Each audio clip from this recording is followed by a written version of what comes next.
What changed for me was the passing of my father suddenly and unexpectedly. And when that happened, I kept coming down to the basement and picking things up and seeing what I could make. And I started to hear melodies and hear words that I hadn't before in quite that way. It seemed like it wanted to have my voice and my words on it. Welcome back to Second Verse, the podcast about artists who didn't quit. They just found a different way back. I'm your host, Becky Boyland, and today's conversation is one I think will resonate deeply if you've ever spent years creating quietly, supporting other artists, holding music alongside a career, or wondering if your voice was ever meant to step fully into the spotlight. My guest today is Joshua David Thayer. Josh is a longtime bassist with deep roots in the Northampton, Massachusetts music scene, playing in bands like Love Minus Zero, Fancy Trash, and Hadley Transfer Station. For more than 3 decades, music was part of his life, but mostly from the sideman role. Then, after a series of profound losses and life upheavals, something shifted. At age 50, Josh felt an urgent pull, not just to make music, but to finally release music of his own, with his own voice at the center. Since November of 2024, he's released 2 self-produced solo albums, including his newest record, So Little Close to Nothing, which just dropped on December 5th. In this episode, we talk about grief as a creative catalyst, the courage it takes to sing when you never thought you would, why finishing matters more than perfection, and how trusting the process can lead you to work that feels honest, complete, and deeply human. If you've ever wondered whether it's too late or questioned whether your creative voice really matters, this conversation is for you. Let's dive in. Welcome, Josh. Thank you so much for being on Second Verse. Hi, Becky. Thanks for having me. So happy to be here. I love to dive in with everybody's origin story. And you had some really interesting inspiration as a kid that got you into music. Yeah. I remember early on in elementary school, my mother starting to take guitar lessons, and I tagged along a few times and was just sort of entranced by the guitar and making music with your hands and a piece of wood out of thin air, really. And so I got kind of interested in like, what could that be and what could that look like for me? And I was interested in guitar, but my parents signed me up for piano, and I wound up playing piano for a few years, taking lessons and not getting great at it, honestly. But when I got into high school, the piano lessons led me into the school bands a bit, playing xylophone and glockenspiel. And soon after that, switched over to trombone as my main instrument. And so I was playing trombone in all the school bands and everything. And while this was happening, we started a school pep band, which was to play at all the basketball games and everything. And I think those experiences, learning songs to play at ball games, kind of got us interested, a few friends from that group and myself, in starting our own thing. Luckily, some inspiration came also in the form of one of the other guys in the band who bought an electric bass guitar, and I had not seen one of those before, didn't understand what they were, but was getting into bands like U2 and The Cure and things like that, and started putting the pieces together and said, oh, that's what that thing is, and that's how they're using it, and really got inspired by the instrument and by him picking it up and what he could do with it. I went out and got my own, and that sort of led into playing original music and starting bands, and the rest is kind of history. I never really thought about how powerful pep band can be for that, because that really was, when I was growing up, I played trumpet, and that was the first time that you had drum kit. Mm-hmm. You know, you didn't just have all the percussion and all of that. And so I bet that for a lot of the kids that I went to school with, that was probably part of the inspiration for them to do some similar things, and bass guitars and guitars started showing up in the band room. And I know for me, when I started picking up guitar, that I had kind of that same feeling, like, I don't need anything else. This is the thing. This is what I've been waiting for. Yeah, totally. Playing trombone in the school bands, it was classical it was jazz, and it was, movie soundtrack things like Raiders of the Lost Ark and whatnot. But the pep band was sort of like pop music and a different sensibility, and sort of getting a sense of what that kind of stuff could be like. And then that led down all these other roads to explore, right? Like different bands, different artists and different things, and making those connections. But yeah, you're totally right that I think it sort of opens up a new world for a lot of people. Absolutely. And then you started to find some success in high school by diving in and learning the bass. Yeah, I bought the bass after saving up for a little bit, went out and found one. And I actually got a deal on it because the guy at the store, when I was there, quoted me the wrong price. And I went home and talked to my folks and then went back to get it. And he sort of sheepishly was like, yeah, I told you a little bit less than it was supposed to be, but because I said that and you got the paperwork, I'll still sell it to you for that. So that was great for me. And then that same day, I came home with the bass, and my friends called and were like, do you have the bass? Like, come over, let's make music. So literally the very first day I got the bass, we started making songs together. And that band sort of quickly, we had one lineup change of a guitar player, but it quickly started to get some attention, and we started booking some shows and getting asked to go play like open mic nights at the bars when we're 15, 16, 17 years old. So we had to have a chaperone, 2 chaperones most times, because a couple of the dads were hip dads that wanted to go out to the bars anyway. So yeah, we started playing around the sort of Northampton, Massachusetts music scene pretty quickly. And yeah, it led to a few cool things. That's amazing. You had shared with me a couple of the different opportunities you had. Do you want to talk about those? Yeah, sure. We got to do a few pretty cool things for high schoolers making original songs in the basement of their parents' house. One is Juliana Hatfield, who's a sort of renowned indie alternative artist, had a lot of success in the 90s and is still cooking, here in the Boston area. She had a band called the Blake Babies, and they played a really historic music venue in Northampton, Mass, called the Iron Horse. And we got a chance to open up for the Blake Babies, which was great. We felt like these were rock stars coming through town, and we got to share the stage and share the dressing room. In hindsight, they were probably annoyed that we were in the dressing room with them, but we thought it was cool, and we were playing too, so we figured, why not? And so that was a really cool experience. And I guess one more anecdote on that piece is that the night before, while they were on tour, Juliana had blown up her bass amp. And so she got to the venue and didn't have an amp that was working, so she used my amplifier for her set. Wow. And then a couple of years later, I sold that amp and put that on the flyers when I was selling it. And I think that fact helped it sell. Oh, I bet.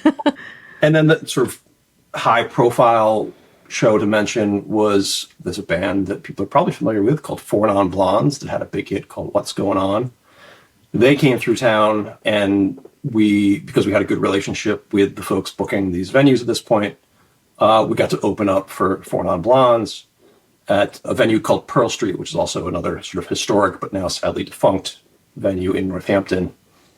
And that was wild because it was the first time we sort of went outside after we played and people were outside, and it was the first time that folks were coming up to us asking for autographs, assuming we were on the road with the band and everything.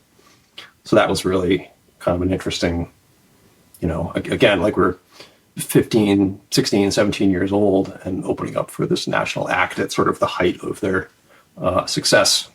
So that was wild. That's just so amazing.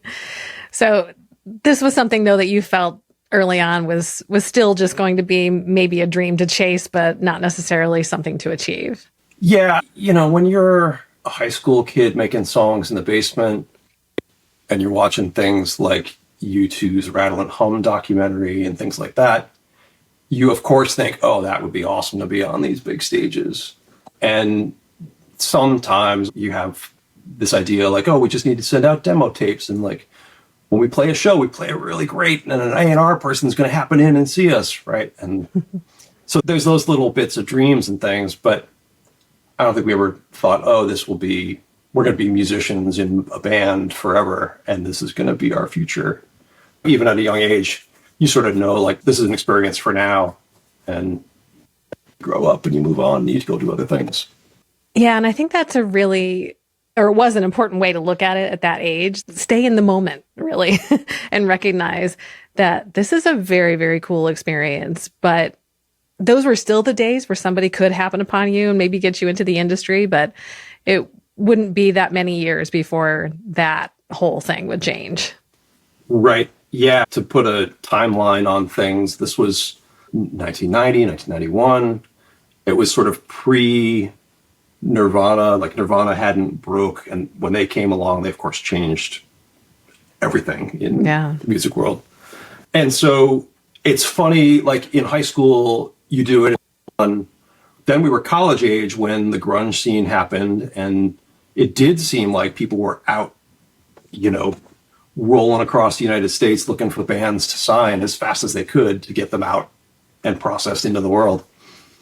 So I think while we're in college, there's probably a little bit of a feeling of like, okay, if we can keep this going and get in front of the right people, it'll happen.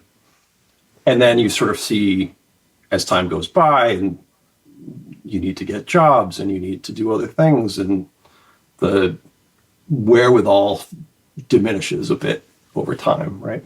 Yeah, very true. So you go into your career phase, and I thought it was interesting that you were in design and marketing because there's definitely a through line with a lot of artists. I'm one of them that has spent a lot of time in marketing and design, but you seem to stay kind of nearby so that you could be in the scene while you were still working. Yeah. After college, the high school band had a couple other permutations through college years and then faded, mostly because people went off to school in different places. And it was just, obviously, you can't have band rehearsals with someone who's several states away. And so after college, got into design work. I was an art major, so design and screen printing, silkscreen, was sort of an extension of that. I was still following my degree and also being creative, which I think is part of what keeps me in music as well. I was definitely maintaining a pretty strict daytime job. A lot of that shift was 7 to 3. And I did keep the roles sort of light, I think, for that reason, so that I could have some of that freedom and flexibility, and got into a band like 2002 where we would do crazy things like get out of work at 3 o'clock, 4 o'clock, get in a van and drive to New York City to play a show, and then drive home and get home at 3 a.m. and work the next morning. Right. So there's a point where you can still do those things, and it feels, I suppose you feel some bit of hope and excitement and interest that you're going to reach an audience and build a crowd. And again, like, as you point out, like it was a little bit past the crest of A&R people out into the world looking for bands to sign. But you still try to make things happen in some way as best you can, right? And I think it's a little bit of like accepting or feeling that keeping music going or keeping some creative act of some sort going is part of your essence or lifeblood or something. Yeah. Somewhat esoteric, But absolutely true, because having that thing that you love and having it on the side as a hobby or, an aspiration of something bigger than that is sometimes just the thing that does keep you going through the day and get you moving on to the next thing. Because even when we have primary careers that we enjoy, there's still, if there's that longing, that means there is something else that is part of who we are that just needs to be out there. And a lot of times that's because somebody else needs to hear it too. Yeah, it's true. I mean, I think like I've been drawing since I was a kid. I went to art school. I was playing music all throughout as well. So there's a big part of my identity that's wrapped up in these sort of creative endeavors.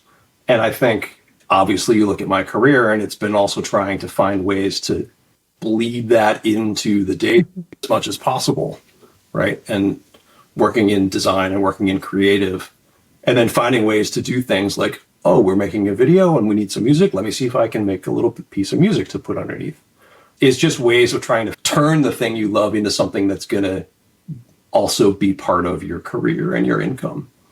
Yeah, it's true. We kind of have more success by mashing it up. And I think that that's really a very creative endeavor in and of itself and adds just so much more. And sometimes we don't realize we're doing it until we suddenly have almost a portfolio that is this wide of all the things that we can do with all the things that we like to do. And my biggest challenge is when I want to try to do all of the things, which I can't do. So it's almost harder to bring it back down and scale to something that actually is manageable, but still having all those toes dipped into different things. One day it starts to make sense. Yeah. There's always that like jack of all trades, master of none, right? And there's more to that phrase, but the point I think is like, there's not necessarily harm in pursuing a lot of things at once, because the things that you do inform the way you think, and then that changes your approach to all the different elements of things that you're trying. And hopefully there is a way for those things to sort of shift, like the plates shift in a line and then gives you some sort of solid footing in one area versus another. Yeah, I think being a generalist for a long time really can be very helpful in being a better specialist. Mm-hmm. And when we specialize so early sometimes, or think that let's just bypass all the other stuff and just go focus on this one thing, then if something changes, whether it's the industry changes or you discover that, hey, I don't like this thing, then you're stuck. And where do you turn if you don't really have anything else? And that's a really insightful way to look at that it's okay. It's okay to try a whole bunch of stuff. And I love in particular the fact that you said that it really changes your perspective. It makes it easier for you to be really creative when you're thinking from a different angle or coming at it from some completely different field. Right. Well, because when you get down to it, like, we're just an accumulation of all the things we've done, right? And how you approach this moment and the moment a minute from now and the moment an hour from now is totally based on how you approached every single thing in your past. So logically, the more things you approach and the more things you try and the more things you experiment with, you have much stronger lenses to figure out how to react to the things that you encounter going forward. It's also funny, too, as songwriters, because we want to write from so many different perspectives. But if we focus all of our time and energy just on writing, then a lot of times we don't have experiences to actually write about. And that can be challenging. Not that we can have all the experiences, but there is also just experience in being well-read or just participating in different activities or seeing different parts of the world. So all of those things make it easier to then enhance the imagination and actually write from different perspectives. Completely. Yeah, 100%. We'll be back with more after this break. Second Verse is sponsored by Attitude Creativity. Many indie music artists don't have a website that grows their audience and reflects who they are, so they get lost in the noise of streaming. Marketing and brand messaging with Attitude Creativity helps boost your brand and build a site that hits all the right notes. You want to be an artist who stands out from the crowd, and to do that, you need your music to be heard. If your website doesn't reflect who you are or make an impact, you feel like a singer who's been handed a pair of drumsticks instead of a mic. You deserve a website and brand messaging you can be proud of, and that doesn't take time away from your music. As an artist like you, I understand how overwhelming websites and marketing can be. And that's why, putting on my other creative hat, I put my decades of marketing and development experience to work for you. You'll no longer have to apologize for your website. You'll look and feel like a professional with a custom story branded website you can be proud of. And right now, you can get a head start with my free downloadable EPK blueprint and start building your electronic press kit to promote your music. Head to attitudecreativity.com/blueprint to get your copy. That's Attitude, ATTITUDE, creativity.com/blueprint. Second Verse is brought to you by Singing Straw. Oh, you caught me in the middle of a vocal warm-up. This is one of my favorite ways to wake up my vocal cords before a singing session or even a nice long conversation for the Second Verse podcast. It's the singing straw, a simple but powerful tool for straw phonation, a vocal technique that promotes healthy vocal cord closure and a gentle but mighty way to increase range and identify areas to work on. For me, it was key to regaining my voice after vocal cord paralysis. But you don't have to wait until a vocal injury to use it. In fact, I recommend that you don't. Make the singing straw part of your daily routine, and you'll be amazed what your voice can do. Check it out at secondversepod.com/singing straw.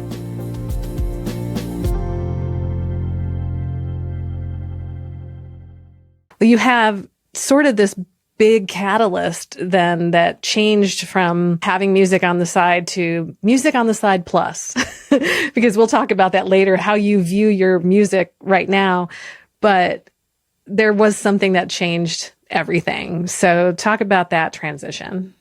Yeah, a couple years ago, I had been away from music for a long time, working more on day job and raising a family and those sorts of things. And a few things happened that sort of led to a shift that sort of gets me to where I am today. The biggest, kind of most impactful, is that I lost my father back in 2023. I'd been dabbling for a while in coming down to the basement and picking up an instrument and trying to just record some things, mostly to practice, to kind of build a catalog of ideas and things to have available. But I didn't really think of those as things that I would be owning wholeheartedly and singly.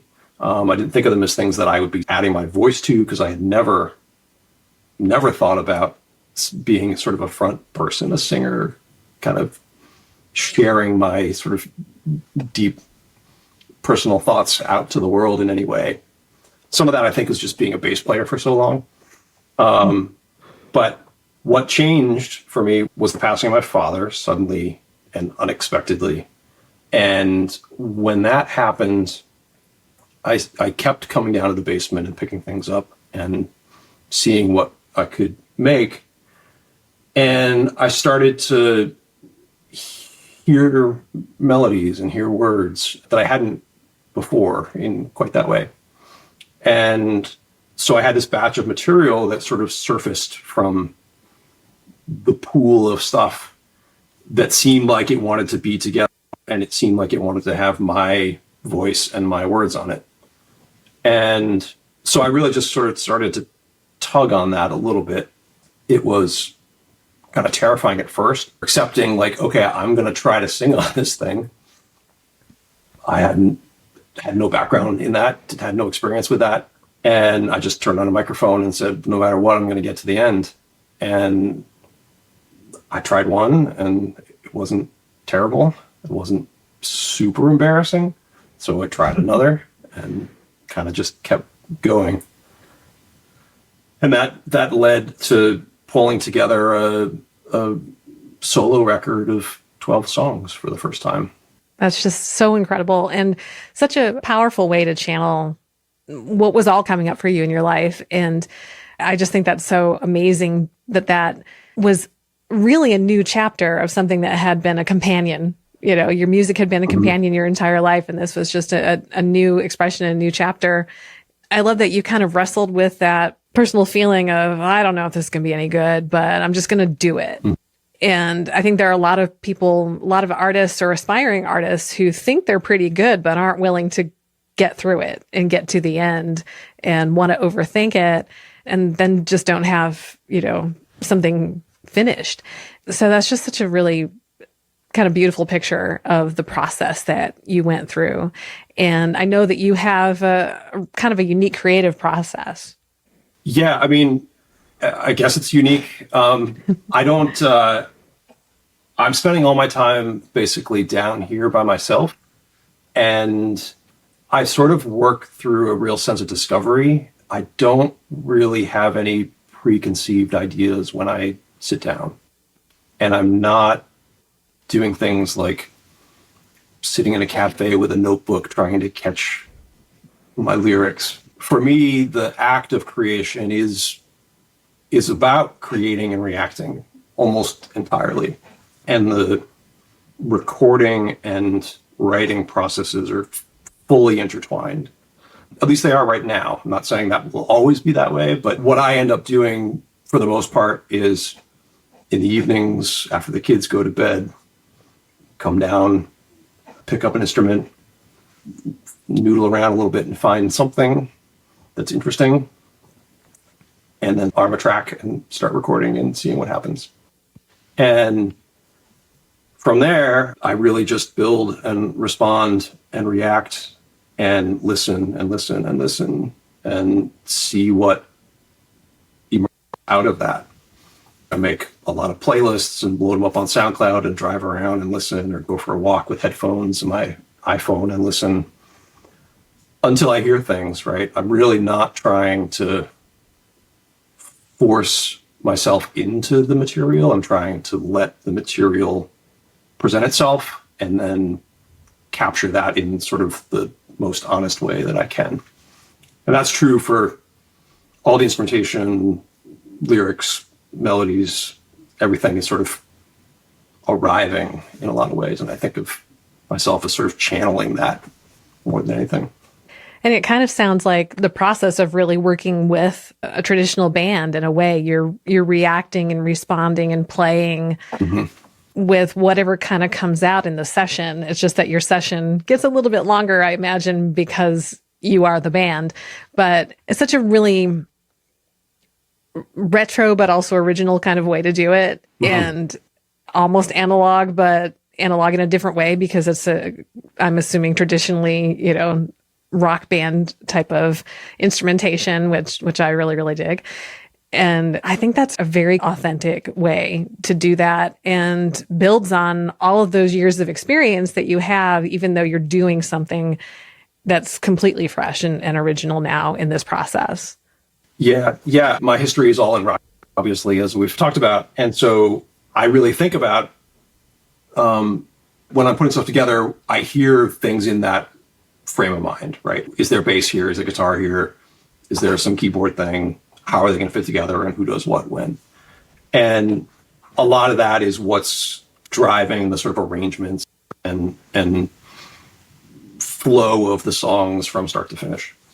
I try really hard to not force things, as I mentioned. And there was the Rick Rubin book, The Creative Act, which came out a couple years ago. And that was a huge influence for me because it was published about the same time that I was trying to figure out, what am I going to do here? Like, how do I my relationship with music? Or even more broadly, like, what are these things that have occurred in my life? What effect do those things have on the way I interact with the world, with myself, with how I show up, with the things I want to represent and put out there? And that kind of all swirled into this process, I think, of wanting it to be capturing, forcing, and trying to keep it as authentic as possible. And some of that even is in, setting some guidelines or some guidance for myself around how I even capture, like how I even record parts, right? In 2025, with the digital tools that are available, you can layer and edit and cut and paste and comp and do all these things to end up with the absolute perfect from start to finish, with editing syllables of phrases. But I kind of treat it, as you mentioned, in more of an analog way, where I kind of arm a track and record, and if it's not good, I delete it and I arm a track and record again, right? I don't have this pile of takes to sort through. I have the take that's the most recent one, and that's, I either use it or I don't. I move on to a different take. And I think that's part of, for me, what keeps things feeling sort of fresh and exciting in a way that's close to playing with a band, as you're keying in on, as I can. And is just me playing with myself, right? Like, trying to create a band-like environment that I can live in when I'm layering my own playing on top of my own playing. It's such a wonderful way to do it that way too. Not that, having the tools and being able to do all the deep edits, there are times when I need this thing to sound like this thing, and I'm going to have to do all kinds of surgery on it. But I have found that because I regularly perform not so much my own music, I'm recording in the box and doing all of that, but when I go to lay down a vocal, I need to treat it more and more like it's a live performance and be less fussy and precious about it. And the outcome then is better because I also am more in the moment. I'm in the song. I'm not in this verse or this phrase. I'm actually experiencing all the things I'm trying to cover in the song and explain and convey. And it's better. It's a better performance because it's a more authentic performance and not so isolated to this one little section. So I love the way that your process is coming out in this way. Yeah, thank you. For me right now, it seems to be working out. But I think the caveats are, number one, I don't think you can ever get locked into thinking this is my process and how I do things, right? Because you sort of shoot yourself in the foot if you're inflexible in that way. Yeah. Right? So as a creative in any medium, I think you always need to be able to try new things, try things in a different way, be able to sort of pivot and react if the process isn't working, to try something different, try a different way in or a different way to listen, or whatever it is, a different way to approach the thing that you're trying to chase. And then the other thing I'll say is that my process, and talking about my process, is not in any way diminishing anyone else's process. And a bunch of my career, I've worked in tech and I worked for an audio software company. So all of that is based around really heavy digital manipulation and computer-based editing and fixing and all sorts of things. So I'm not opposed to any of that stuff either, right? And certainly, as you mentioned, there's time and place for those sorts of things. A guitar track that's too noisy, there are tools to go in and digitally find the noise and remove it and keep those things the way that you want them to be. Or if for a certain song you need to cut together 10 different vocal takes to get the sound you want, is totally valid. Right? Absolutely. The mashup of those kinds of things is when you really want to get an authentic performance, but you're going to have to fix a couple of things, then just do all of them top to tail and put yourself in the moment, put yourself through the song. And it's true, a lot of people have a lot of different processes, but what I've enjoyed so much is getting to see what other processes people have, because sometimes I find something that is a solution to what I've been missing, or it's an enhancement. It enables me to actually do something a little bit better, and better in the creative sense as opposed to, an objective sense necessarily. And sometimes it's just something in the toolbox for a particular project, or, 2 or 3 songs, or just an idea, or a co-write experience, something like that. And I've probably learned more just from seeing how other people get started than by reading a ton of tutorials or watching a bunch of videos and people saying, well, this is the way that you have to do this. And I'm like, I don't work that way. And some of those things I've dismissed are the things that when I saw them in practice with a person where it actually was working well for them, and then I decided to try it, then I found how it could work for me. But it didn't work for me the way it had been explained to me. But I do think that one of the things that when we get so bound up in the box and in the minutia, we forget that the music started originally as a performance. All the music started as a performance that went from the beginning to the end. And sometimes just zooming out and taking it as a full composition before we come in and do all the fixes and the nitty gritty. Brings all the life back to it, and the energy and the joy. And then you find where you might need to use more tools, but you get the whole picture of it. And I guess I'm kind of going on about that because I've been really trying to do that more lately. And I've just found it so much more impactful and joyful. Yeah. I think that's a great point, Becky, that there's a way of working that's almost like adding fidelity as you go, right? It's like, if you think about making a painting, not everybody works this way, of course, but one approach is you do a sketch, and then you do an underpainting, and then you add your first colors, and then you add your shadows, and then you add your glazes, and you keep going and going. And as you go, it gets more and more refined and closer to what you want it to be. And I think you can do the same thing in music, right? There can be a sloppy copy, which is a term my daughter uses in her schoolwork, right? Get your sloppy copy done first. Then you can go back and start to pick and choose and say, oh, actually, okay, cool. I need to redo this bridge section because it didn't quite, like I want to try a different chord for the fourth one or something. And you can swap that section out. Then you can go in and say, let me try a different background vocal, or let me try a different guitar tone, or whatever it is, to get you from your initial idea, which has that urgency, to a finished product that's a listenable performance from start to finish. And obviously listenable is a subjective term, right? Listenable is different from someone else's listenable. But I think that there's a totally valid way of working that leverages a rawness that can then be manipulated into what you think is the appropriately less raw state. Yeah. Yeah. And I think that leads naturally into when you do work alone a lot, that how do you overcome the idea of, is this good enough? Is this ready to go? Am I really supposed to be doing this kind of thing? How do you get into just having that confidence in yourself? I think there's always going to be a challenge working alone around figuring out whether something is good enough or presentable or shareable. I don't know that I have any definite ways to work around or against that necessarily. But I think for me, it comes back again to instinct and listening.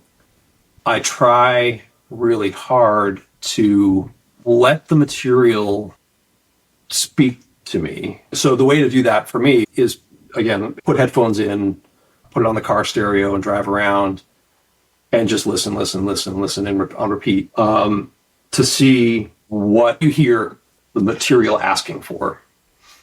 And when it stops asking, oftentimes is when it's done.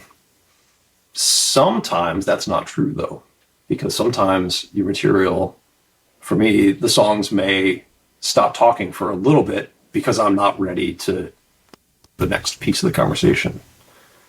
And that harkens back again to having as many experiences as you can change the way that you interact with things.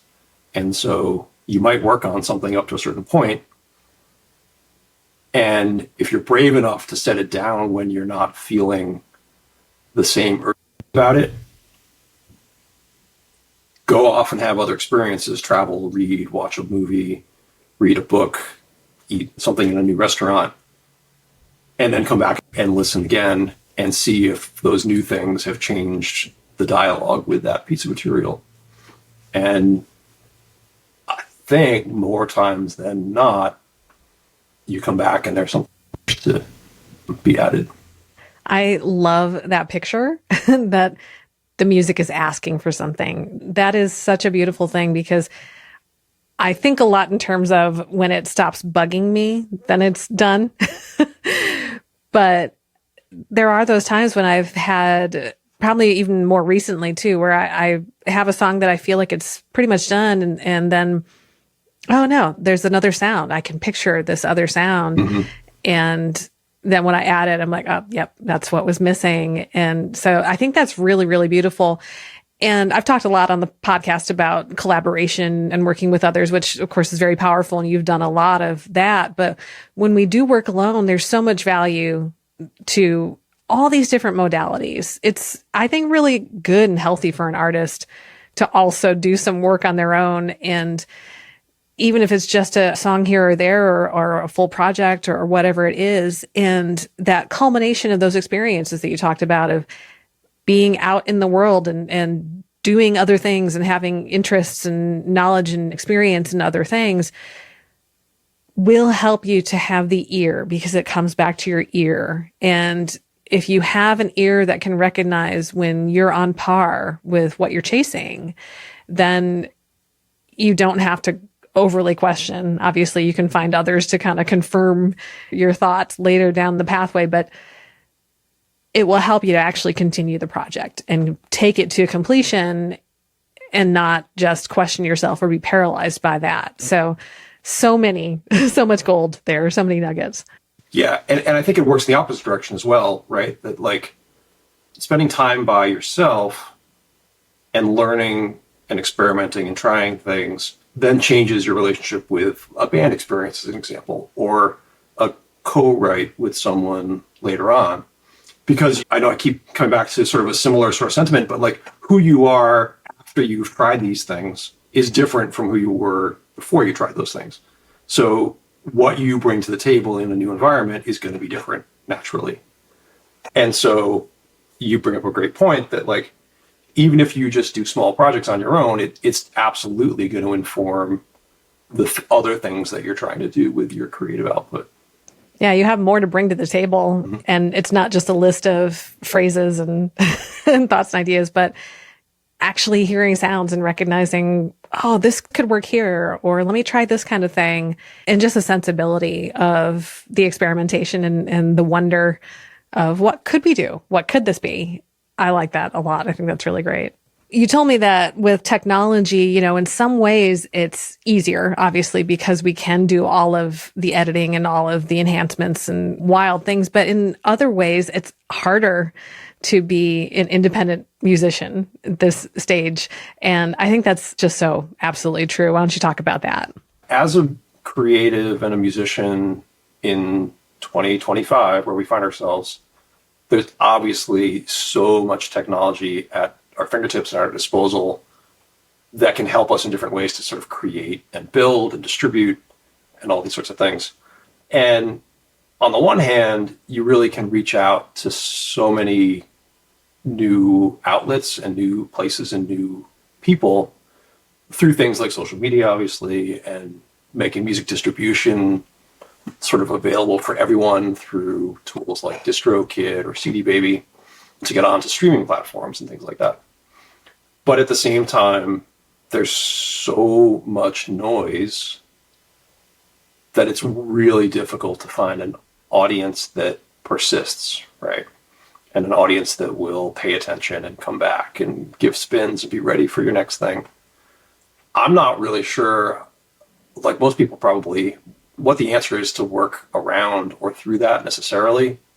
I've definitely released stuff and seen a few streams, and I think my entirety of streaming income over the last 7 years is $14 or $17. Like, so we're certainly not making livable wage income from our creative efforts via 25 technology. On the one hand, it's great to have all this material available to discover because there's so much incredible music that people are making, I guess like me, from their basements and their spare bedrooms and rehearsal spaces, and they're able to get it out into the world. The flip side of that is there's so much terrible music, or I'll rephrase that, there's so much music that's maybe not quite right for me also out there in the world. Technology is kind of a blessing and a curse in a lot of ways because I make this stuff and I can record it on my own and I can package it up. But were we better off when we were getting in a van with a pile of CDs and driving around trying to hawk them to people in new cities? I'm not sure. It is such a blessing that we have all the things at our disposal and we don't have to go through gatekeepers and we can put our stuff out there. But yeah, a lot of other people figured out that they can do that too and may not be putting in the same level of effort. And I think that's really an important recognition to set our own expectations about why is it that we make music and what is it that we love about the music and what are our expectations about the music. Obviously, making music is not a get rich quick scheme. It's a watch the money go to Sweetwater scheme, maybe, or whoever your music company of choice is. And that's not a knock on Sweetwater. I've bought many good things there, but there are definitely ways to make a living. And a lot of that's been shared on this podcast as well. But I think it's also equally important. And I love the way that you look at your music as a hobby you can work hard at because you love it, and that you can consider your primary source of income as something that's supporting this hobby. And the great thing about that is enabling you to put out music that will have an impact on someone. And you may not know what that's going to look like or what that may materialize into later, but that's not the expectation. The expectation is just to make the music and make great music as much as you can. Yeah, I think my background in art and as a painter sort of got me into that mindset early of I have to create. Like, it's a huge element of my personal identity. And even if I didn't think about it, I would still have a drive to try to figure out ways to create in some form. And if you're doing that to please other people or to impress other people or to try to make money, certainly there is value in that type of output as well. For me, I'm doing it because I'm driven to create things, and I enjoy trying to finish and pack an object of some form, whether that's a painting or whether that's an album, a full album, right?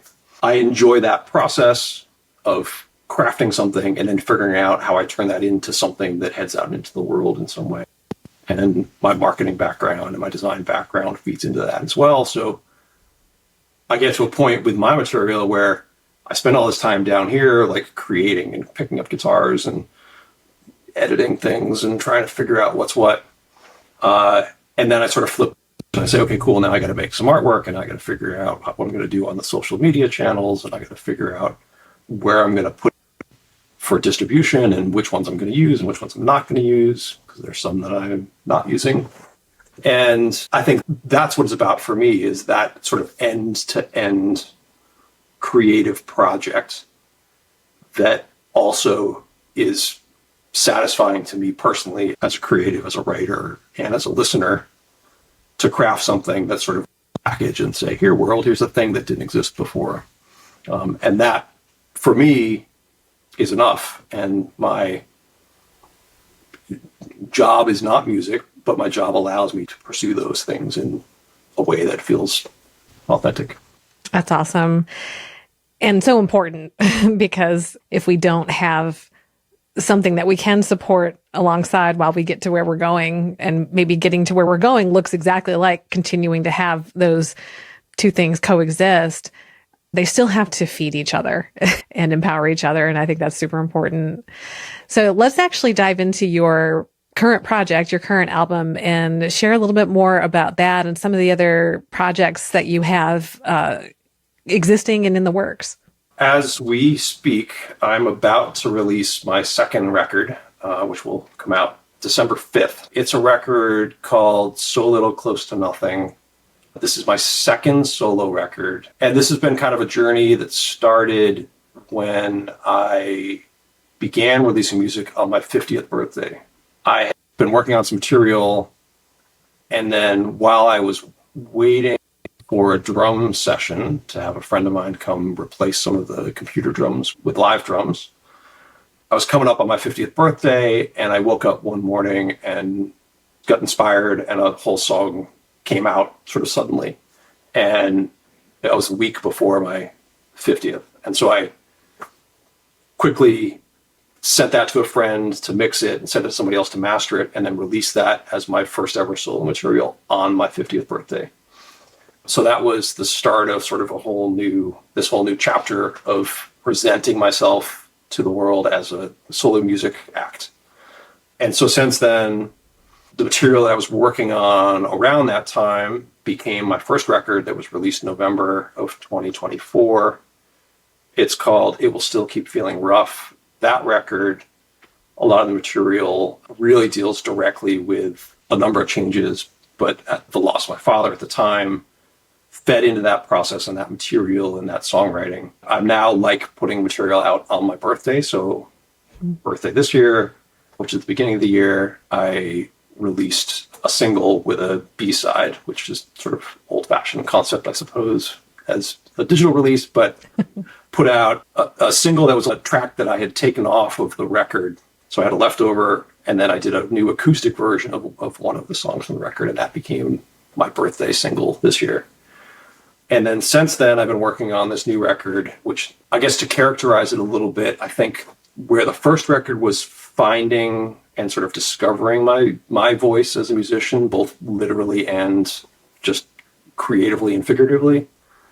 This record is probably more about leaning into my sort of personal identity, I guess, as a music maker. And so I think the record has sort of it has a different feel in a lot of ways compared to the first one, but I think touches on a lot of things we've been talking about, I think, which is just feeling sort of more confident and more trusting and more focused and driven to sort of keep creating and packaging and releasing stuff that feels right. That's phenomenal. And I love that you've kind of created this new routine around your birthday and almost a mile marker, each year and as each creative project comes forward. So I think that's super exciting. Yeah. Now I have to figure out what I'm going to do on my next birthday, which is coming up in only 8 weeks or so, 7 weeks. Yeah. Well, we all need deadlines as artists too, right? I know. So that's a great point. And I think that speaks a little bit also to how do you know when things are done, which we touched on earlier. I think there's another way of making things get done, which is sort of artificial deadlines and goals and timelines. And sometimes you can end up with your most creative work when you say, I want to put this out at this date. And you work backwards and say, okay, cool. I want to have something tracked and mixed and mastered in order to satisfy that. I'm not the first person to say this, but it's definitely true that creative people can create sometimes more interesting things within guidelines and boundaries. And setting a deadline is just another form of that kind of a, semi-artificial guideline. Yeah, definitely. And also for the artists who are used to having a smorgasbord of virtual instruments that maybe have never had a band experience, they probably struggle with just not only the overwhelm of all the choices that they have, but just making sure that they account for the really crucial parts of a band. And if you don't have band experience and understand how these pieces have to stack on each other, then it is easy to not only have a cacophony of sound, but also be missing important elements. And unfortunately, bass is probably one of the ones that gets missed the most because we just don't recognize how important that singular low-end instrument can be. But limitations are almost like, how can I make this thing more beautiful if I only have 8 colors to play with instead of a 64 color box of crayons? Yeah. Or, another strategy that I've used is sometimes intentionally try to do things that you're uncomfortable with or that feel unnatural in order to free up some new voice or element. In the painting space, as an example, like sometimes, I'm right-handed, but sometimes I would choose to pick up the brush with my left hand and make marks that way because they're marks I hadn't made before, right? When you're right hand, you're used to picking up paint in a certain way and pressing it against the canvas in a certain way, but you don't have those same feelings with your opposite hand, your non-dominant hand. And so you get different things that then you have to react to in a way that you're not used to reacting. And I think you can do that musically and creatively, or, people like Kurt Vonnegut or David Bowie or whoever would have these exercises for chopping up lyrics and pulling them out of a hat or things like that, right? Like there's long histories in different creative pursuits of these sorts of things of, can you tune your guitar intentionally wrong? Or try an open tuning where you don't usually use open tunings, or pick a sound that you never would ever think you would use and force yourself to come up with a part to start a song with that, right? Like these can be ways to open up new things and push yourself into a new space that you wouldn't uncover if you were just sticking with the same formulaic things that you always pick up. That's such a great idea. And the key word for me there that you said was react. And I don't think I've really thought about my music in that way. And so I really want to be intentional about thinking about that when I'm doing something, especially in a different genre than what I might ordinarily do. And I love that idea of letting it sort of take a little bit of control so I can sit back and say, hey, what do I do next? And I think that would be an excellent exercise for any artist who wants to sort of branch out and just wants to put more tools in their tool belt. Yeah, it's a really valuable approach for me, and I think can resonate for other folks as well. And I know I'm doing this a lot, but I equate it again with visual arts, where if you're staring at a blank canvas and you're nervous about it, the quickest way to get over that is to just make a mark, any mark. And then it's no longer a blank canvas, it's now a thing. And now it has a voice and it has a presence, and whatever you do next is because of that first mark in reaction to it. And the same thing with music or writing or cooking or poetry or whatever, right? Oh, that's awesome. That's beautiful. I really, yeah, I'm going to be thinking about that for the rest of the day. I think that's really, really great. So how can people support you and get your music in a way that it actually is beneficial to you as an artist, and find you and follow you on all the interwebs? Sure. Yeah, the best ways to support what I'm doing, if you're interested and curious, Bandcamp is the number one best place to support really any musical endeavors, especially on things like Camp Fridays, where Bandcamp, the platform, waives their fees, and so any purchases of music made through the platform goes 100% to the artist on those days. Bandcamp is a place for digital downloads and purchases, and so if you support or want to support the music, that's the best place to do it.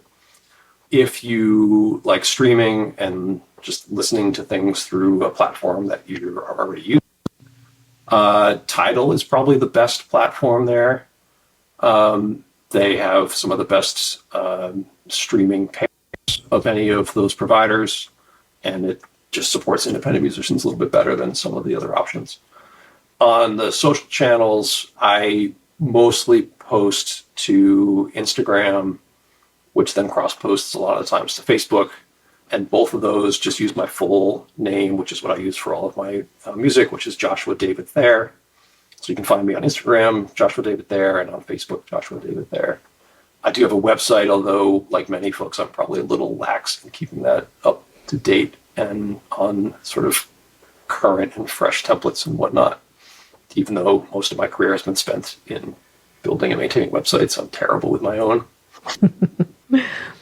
And then the last thing that's also interesting, I think, is YouTube, where I do make some DIY music videos for some of the material I put out and post things up on YouTube as well. This has been tremendous, and I've really enjoyed our conversation. Thank you so much for being here today. Thank you, Becky. It's been great to chat. It's been really interesting. One of the things that stayed with me most from this conversation with Josh is how often he talked about listening.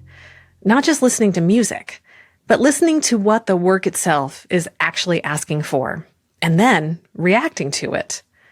Whether it was his description of letting songs reveal themselves over time, or his willingness to finish something even when it felt uncomfortable, or the way grief opened a door he never expected to walk through. Josh reminded us that clarity doesn't come before action. It comes through it.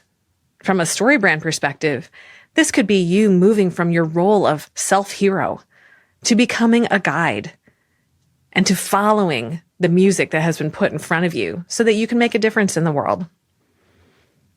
Josh didn't suddenly decide to become a frontman. He didn't wait until he had confidence or permission or a perfect plan. He simply answered the call to create and let the identity catch up later. Here's your actionable takeaway. If you're feeling stuck creatively, don't ask, is this good enough? Ask instead, what is the next honest step I can take to finish this? Finish the song. Release the project. Set a deadline, even an artificial one, and let your constraint serve you instead of scare you. When you clarify the next step, momentum follows, and momentum is often what restores our belief in ourselves and what we feel like we have been made to do. If this episode resonated with you, I'd love for you to subscribe to Second Verse and leave a review. It's one of the simplest ways you can help this show and these stories reach more artists who need them. And now, to close out this episode, here's Joshua David Thayer with his song, We Won't Relent.